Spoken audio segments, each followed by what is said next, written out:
Speaking of comfort food, what do you call macaroni and cheese that gets stuck to your face? I don't know. Too close for comfort. Oh.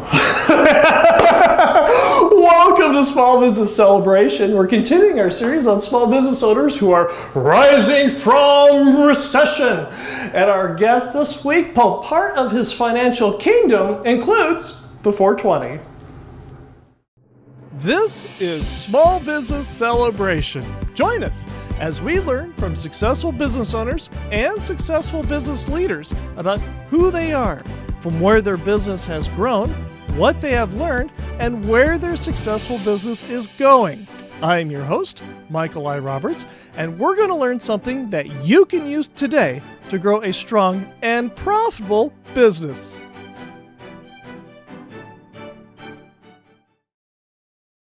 Welcome to Small Business Celebration, and this week's topic is about the cannabis industry, also known as marijuana. And if you have a challenge with the cannabis industry, that's okay. We'll see you next week here on Small Business Celebration. But our guest this week is Mario Delis, the co-founder of the 420 Kingdom. Welcome to Small Business Celebration. Thank you. And for visionaries who don't know who you are you, and what is it that you do? My name is Mario Delis, and I'm co-founder of 420 Kingdom. And what does the 420 Kingdom do? We sell cannabis all over the state of California. Now, the reason we're here is because cannabis is a tricky business, but it's not a business that Mario started out in. In fact, he had a long-term business, a successful long-term business prior to this, and he branched out into new territories. And we've had a lot of visionaries that have asked about that process and about what they can do about going into new ventures, and that is why we're here with Mario today. What did you do, or your business is, outside of the 420 Kingdom?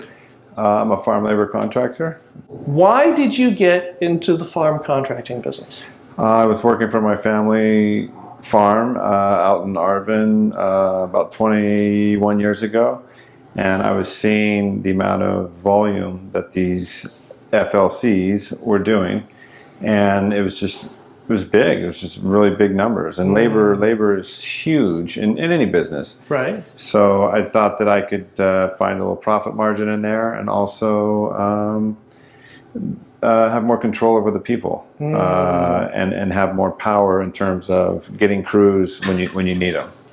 And you have done this business for just under 20 years. Yeah. You've learned a thing or two. Yeah. Along the way. Yeah.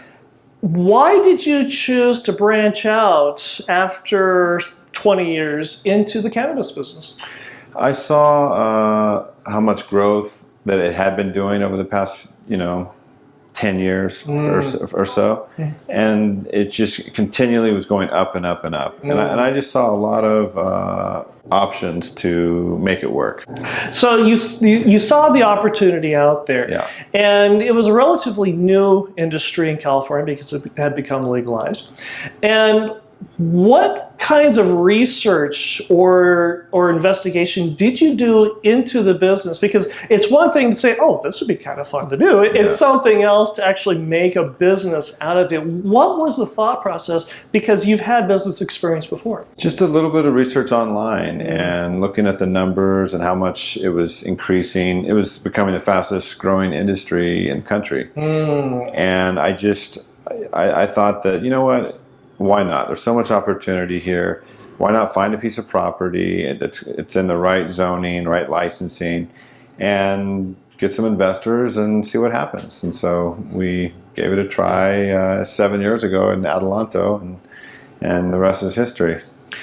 He makes it sound so simple, doesn't he? It wasn't. Yeah, Why not? It's just been taking a lot of work, a lot more work, and a lot more money than I ever imagined. And I'm pretty good at guesstimating. That's one of my talents, is being able to see something and guesstimate and estimate how much time is it going to take, how much money is it going to cost. And I undershot it on both of those for sure. Yeah. But it wasn't the end of the world. No. How did you learn from that and was able to overcome that? Just experience, experience after experience, and learning from my mistakes. If you can't learn from your mistakes, you're in trouble. You know, so there were some mistakes made, but overall, it's been progress. You know, it's been a really good. You can't stop progress, and it's been going forward and improving all the time. You started this business and got it up and going prior to COVID, and then suddenly all the dispensaries closed because of COVID. What did you do with your business, or you and your partner do with the business, to deal with everything being shut down and still get your product to market? Just delivery. Yeah, just a simple delivery to your door. Our drivers would wear masks, and just we'd get it to your door within an hour, or you get 20% off your order. It was real simple. But the important part of this, the key to this, is letting the consumer know they can do this. How did you do that? Billboards. Yeah, we had 24 billboards up throughout town telling everyone about us, our phone number, and our website. So how did you discover that your customers, your new customers, were impulse buys? That's a good question, but I don't know. Okay, all right, sure. Yeah. Because that's one of the things that's so unique about what you do, is because you've got the billboards, you've got the phone number, and we'll get it to you in less than an hour. Right. That sounds very impulse buy. How have you been able to parlay that into your repeat customers and your ongoing customers? Just through our website and our services that we offer. You know, some people are impulse buyers and some people are regulars. You know, we have some people order from us every day. You know, so that's it. We just try to keep it simple. And if visionaries want to learn more about the 420 Kingdom, how do they do that? They can go to our website at 420kingdom.com, and they can see our entire menu, everything we offer, and even our story also about the unique way we're growing it through aeroponics. And it tells a little story about us on our website, and they can also give us a call at 661-777-KING. What was that number again? 661-777-KING, K-I-N-G. And if people want to follow you on social media, how do they do that? 420 Kingdom and 420 Kingdom Delivery. And if you enjoy Small Business Celebration, go ahead and like, subscribe, and notify. And when we come back, we're going to talk about how you take a small little business in Atlanta, find investors to grow your business. When we come right back. Toastmasters is a major sponsor of the Small Business Celebration program. In fact, Small Business Celebration started off as an advanced level Toastmasters project. Toastmasters is an organization that can help you learn how to communicate what you do for the people you serve. So join Toastmasters. Go to toastmasters.org/find a club and join a club that can help you communicate what you do to the people you serve. Go to toastmasters.org/find a club and learn how you can communicate more clearly to the people you serve. Go to toastmasters.org/find a club today. We're here with Mario Delis, the co-founder of the 420 Kingdom, and our visionary question comes from Jeannie, who asks, if you have a service-based business, how do you communicate to your customer what problems they will face if they don't use your service? All of our stuff is state tested. It's all lab tested, so you know that what you're getting is not full of chemicals and other unhealthy stuff that's not good for you.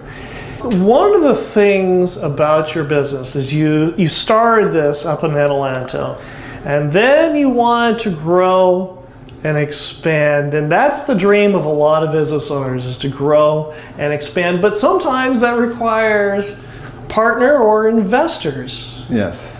How did you find the right investor for this project?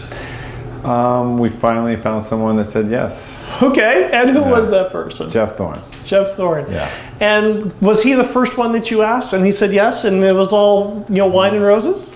No, he was on my first list of people. Okay. But I had asked some other people and they had said no or maybe, and nothing ever came to fruition.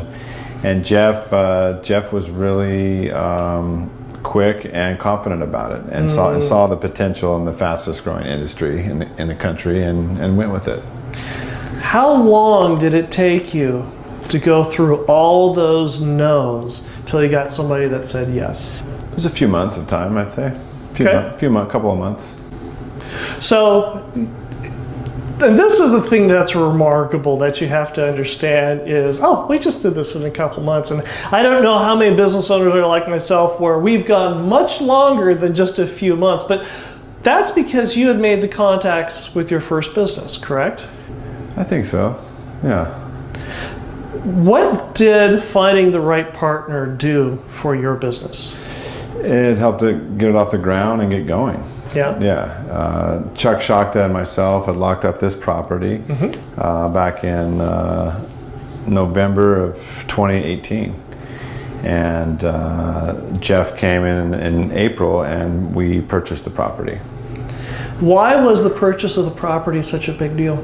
You got to have somewhere to operate. You have to have a license. And for this cannabis deal, you have to be in an industrial zoning within the city limits of Arvin, because Kern County, it's still not legal in the county areas. Right. So you have to be in the city limits and in industrial zoning.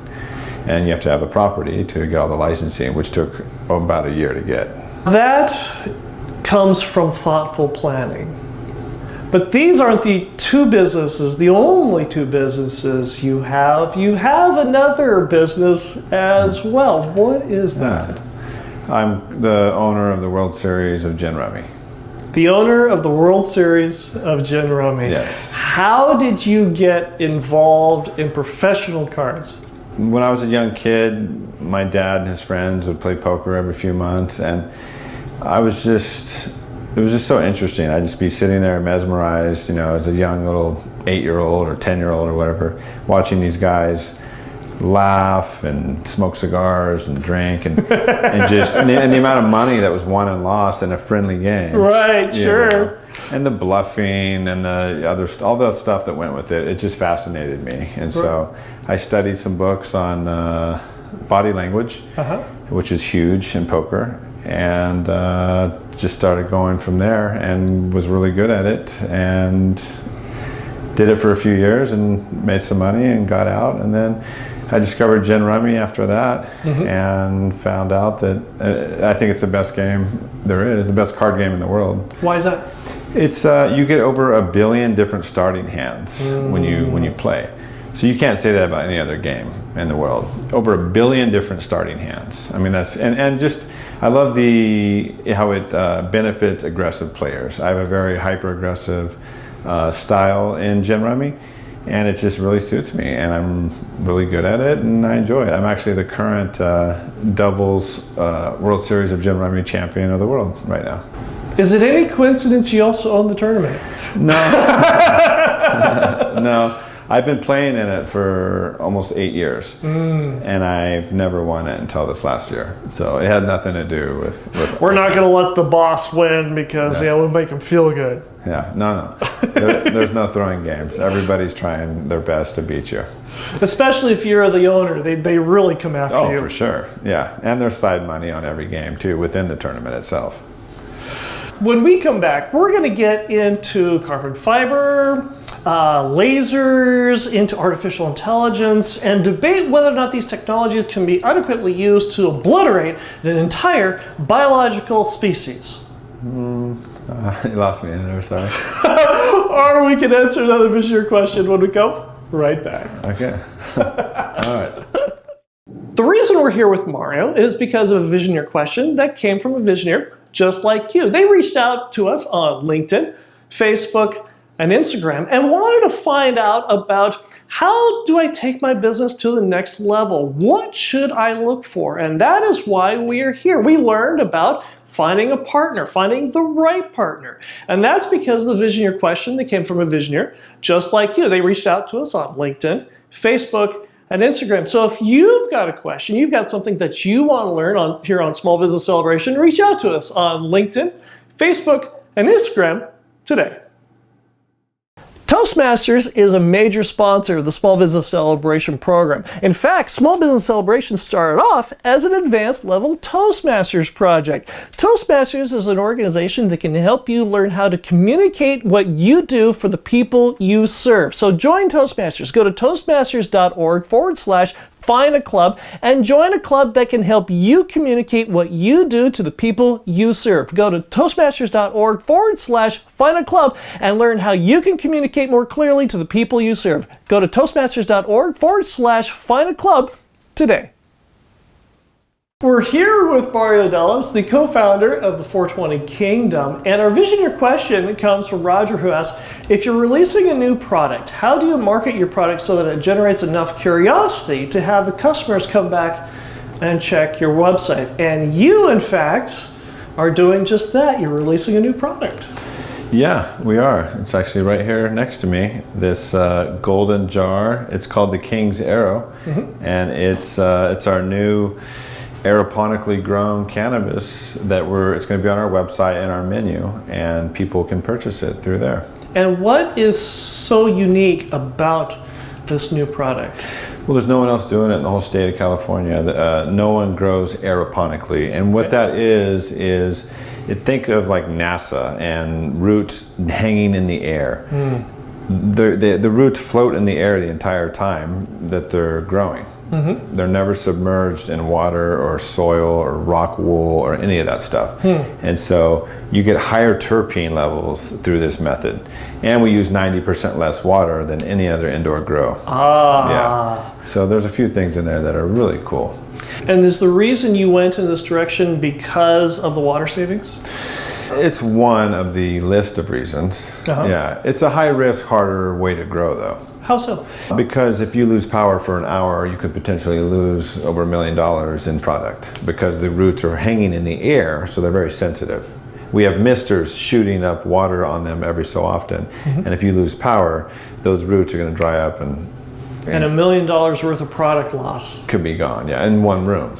Yeah. Wow. And there's 4 rooms, so it's really hypersensitive. Sure. And this is a brand new product you're rolling out, and people can find out about this through the website, correct? Yep, 420kingdom.com, yep.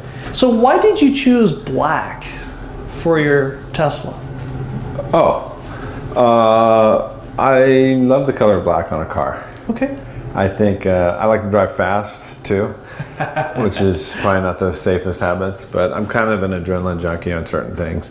Oh, yeah. And yeah. I kind of noticed that with the poker and the... Yeah. Well, and my adventuring and exploring that I do sometimes too. When I travel or something, like I'll go places that they're like, dude, we shouldn't do this. Right. This is getting scary. And I'm like, come on, man, let's just try it. So I just love the color. I think it looks the sharpest. Sure. Yeah. Sure. Now, you own a farm labor company. You own the World Series of Gin. You also own the 420 Kingdom. That's a lot of work. How do you find any time off? Well, the farm labor contracting and the World Series of Gin are kind of like, in a sense, similar to the military services, where it kind of is a well-oiled machine that runs itself. So those don't require much of my time at all. Almost no time in this scheme of things. Right. Almost all of my time is devoted to this cannabis business right now. But what do you do when you do get some free time? I like to be outside. I love long distance endurance type stuff. Cycling, hiking.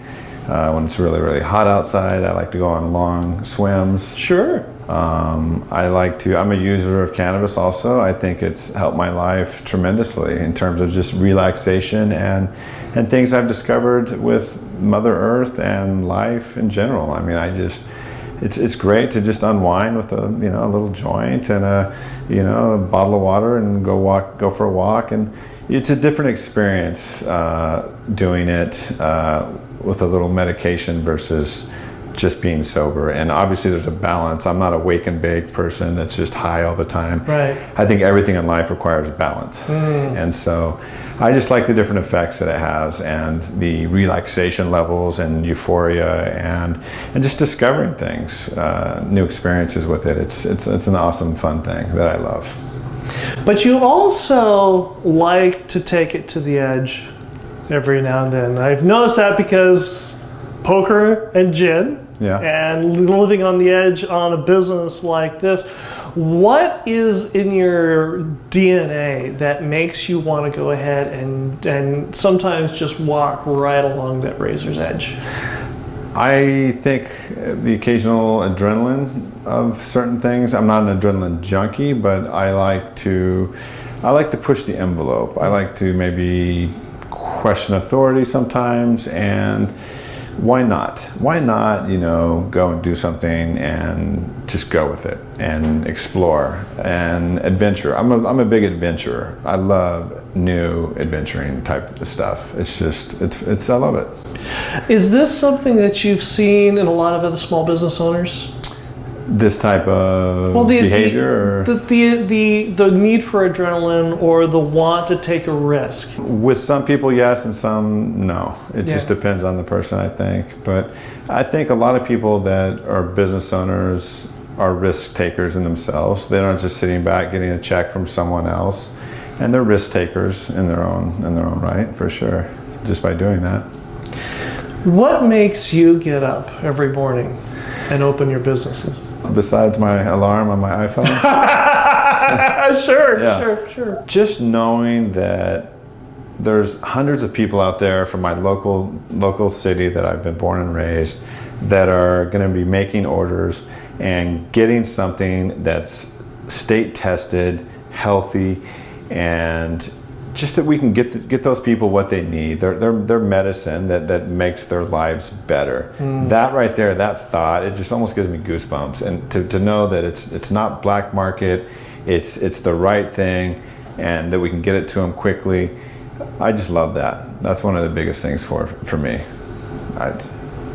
And if visionaries want to learn more about the 420 Kingdom, how do they do that? They can go to our website at 420kingdom.com, and they can see our entire menu, everything we offer, and they can also give us a call at 661-777-KING. What was that number again? 661-777-KING, K-I-N-G. And if people want to follow you on social media, how do they do that? 420 Kingdom and 420 Kingdom Delivery. Well, Mario, this has been a pleasure. Thank you very much for being on Small Business Celebration. Thank you. And we'll have my final thoughts when we come right back. Awesome. Consider what you're doing with your business is like a movie and the credits are currently running. What would your credit roll look like? Would it show who's the hero, who the anti-hero is, all the love interests in your life? Would it show all the supporting cast, all the supporting crew, all the people that helped you be successful with your business? Would you also think that as you're watching your credit roll that it's the end of your business? Well, if there's one thing that Marvel movies have taught us, when you see the credit roll, it's not the end. You wait all the way through, and there's a tag. And that's also true for you and your business. The credits may feel like they're running for your business, but like what Marvel has taught us, there's a tag at the end. What's the tag of your business going to look like? Have you written it yet? Until next week, we'll see you here on Small Business Celebration, and I hope you use something with our conversation here with Mario this week that you can use to grow a strong and profitable business. When we come back, we're going to get into carbon fiber, lasers, artificial intelligence, and discuss and debate whether or not okay.